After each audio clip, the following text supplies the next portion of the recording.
আসসালামু আলাইকুম ওয়া রাহমাতুল্লাহি ওয়া বারাকাতুহু।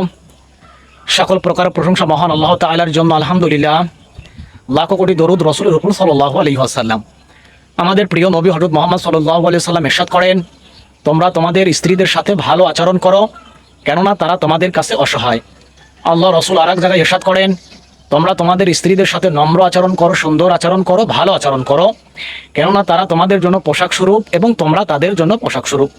আল্লাহ রাসূল আরেক জায়গায় ইরশাদ করেন, যে ব্যক্তি তার নিজ স্ত্রীর সাথে সুন্দর আচরণ করবে, ভালো আচরণ করবে, নম্র আচরণ করবে, মহান আল্লাহ তাআলা তাকে জান্নাতের উচ্চতম স্থানে বসবাস করাবেন। তো আল্লাহ রাসূল এই হাদিসগুলো দ্বারা বোঝাতে চেয়েছেন, প্রত্যেকটা বিবাহিত পুরুষদের জন্য উচিত হবে তাদের নিজেদের স্ত্রীদের সাথে সুন্দর আচরণ করা, নম্র আচরণ করা, ভালো আচরণ করা। দেখেন, একটা সংসার জীবনে বলে একজন নারীর অবদান অনেক বেশি, একটা স্ত্রীর অবদান অনেক বেশি। আমরা অনেক সময় বাহ্যিক দৃষ্টিতে এরকম মনে করে থাকি যে সংসার জীবনে একজন স্ত্রী সম্ভবত শুধু রান্নাবান্না করে আর কি এইভাবে সন্তান লালন পালন করে, কিন্তু আসলে তা নয়। বলে একটা সংসার জীবনকে সুন্দর করতে, সুখী করতে বলে একজন স্ত্রীর ভূমিকা এবং অবদান অনেক বেশি।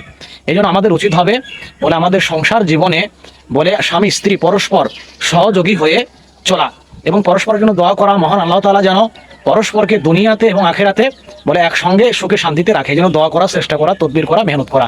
তো মহান আল্লাহ তাআলা আমাদেরকে সঠিক বুঝ দান করুক। আমিন।